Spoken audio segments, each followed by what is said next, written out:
Hey, what's up everybody? Akeem here, and in today's Fix of Gaming news, playtesters of Nintendo's secret online game have leaked details, even though they were asked very politely not to. Plus, Spider-Man 2 is not getting any story DLC, and we'll give you a quick overview of the story behind Batman Arkham Shadow.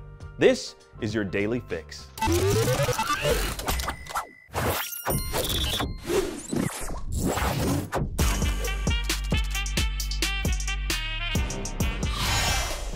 Presented by Batman Arkham Shadow, only available on MetaQuest 3 and 3S. Nintendo is working to take down images of its new unannounced Switch game after the internet, as expected, leaked it online. Earlier this month, Nintendo asked those who signed up for its then mysterious Switch Online playtest not to reveal what it was once it went live.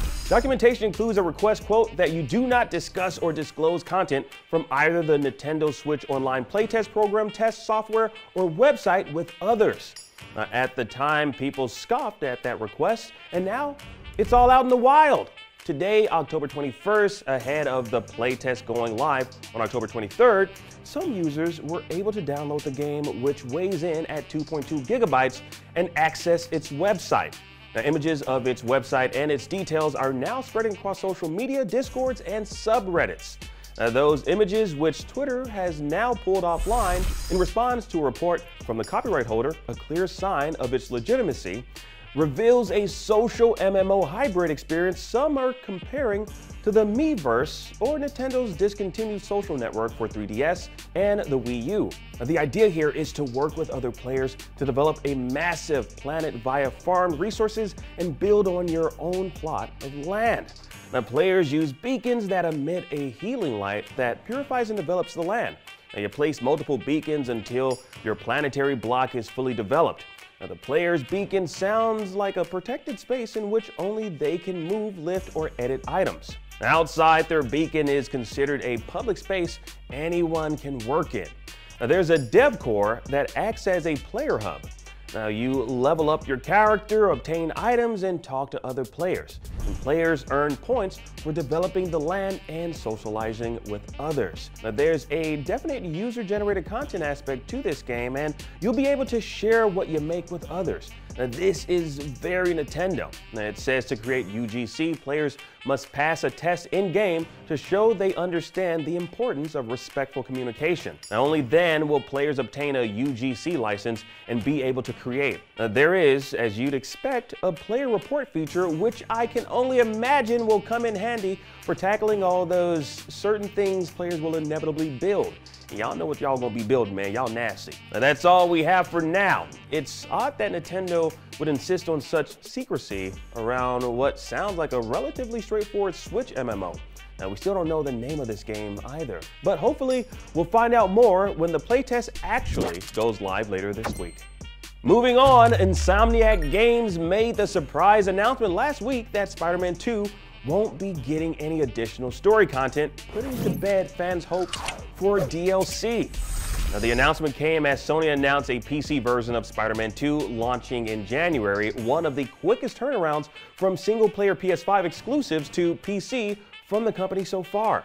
Now, since Spider-Man 2 arrived in September of 2023, Insomniac has released a number of updates for the game, adding new Game Plus, mission replay, new suits, some that sucked, and more. But fans had hoped that story DLC would give them more of a reason to return to Insomniac's wonderful recreation of New York.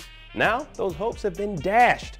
Of course, the devastating Insomniac data breach of December last year, which revealed the studio's upcoming slate of releases, pointed to a planned DLC. Indeed, the development game menu included what looked like the entire arc of a DLC called the Beetle Villain Arc. Now, a year after Spider-Man 2's release and over 11 million in sales, fans are waving goodbye to the game. So, the question is, what's next? While Insomniac has a Wolverine game in the works, fans are hoping the developer will also release a Spider-Man spin-off similar in scope to the hugely successful Miles Morales standalone, with Venom as the potential focus. In the meantime, the PC release of Spider-Man 2 will inevitably spark a modding scene that may see fan creations extend the life of the game beyond its first year. Perhaps PC modders will get Venom fully playable, as PS5 players found a way to do so last year before Insomniac patched that particular exploit out. And finally, it's nearly launch day for Batman Arkham Shadow, the game that puts you in the Dark Knight's cowl in a VR game that is exclusive to MetaQuest 3 and 3S. The familiar staples of the Arkham series are all there: freeform combat, detective vision, gadgets, exploration, and puzzle solving. And you can approach enemies how you want, whether that's running in fists ablazing or picking them off one by one from the shadows. The story takes place before the events of Arkham Asylum, so you'll be playing a younger and more brutal Batman. You'll see the origin stories of friends and foes alike, partner up with some familiar faces, and travel across Gotham City as you try to take down the Rat King, a new villain with a cultish following that's threatening the city. Batman Arkham Shadow launches tomorrow, October 22nd, exclusively on MetaQuest 3 and 3S. It's one of MetaQuest's biggest releases to date and really pushes the platform to its very limits, both in graphics and audio. And if you buy a MetaQuest 3 and 3S, Arkham Shadow will be included. Now, you can get more info at batman-arkham-shadow.com. Rated T for Teen, Batman Arkham Shadow is only in VR on MetaQuest 3 and 3S. Offer valid on qualifying products purchased from September 25th, 2024 through April 30th, 2025. Terms may apply. And you, my friend, just platinumed another daily fix for Monday, October 21st. Now that you're caught up on today's news, please watch our review of Sonic X Shadow Generations. You're gonna be surprised what score we gave that. Seriously, knowing IGN, you're gonna be extremely surprised. I'm Akeem Lawanson, and for all your video game news, keep it locked right here on IGN.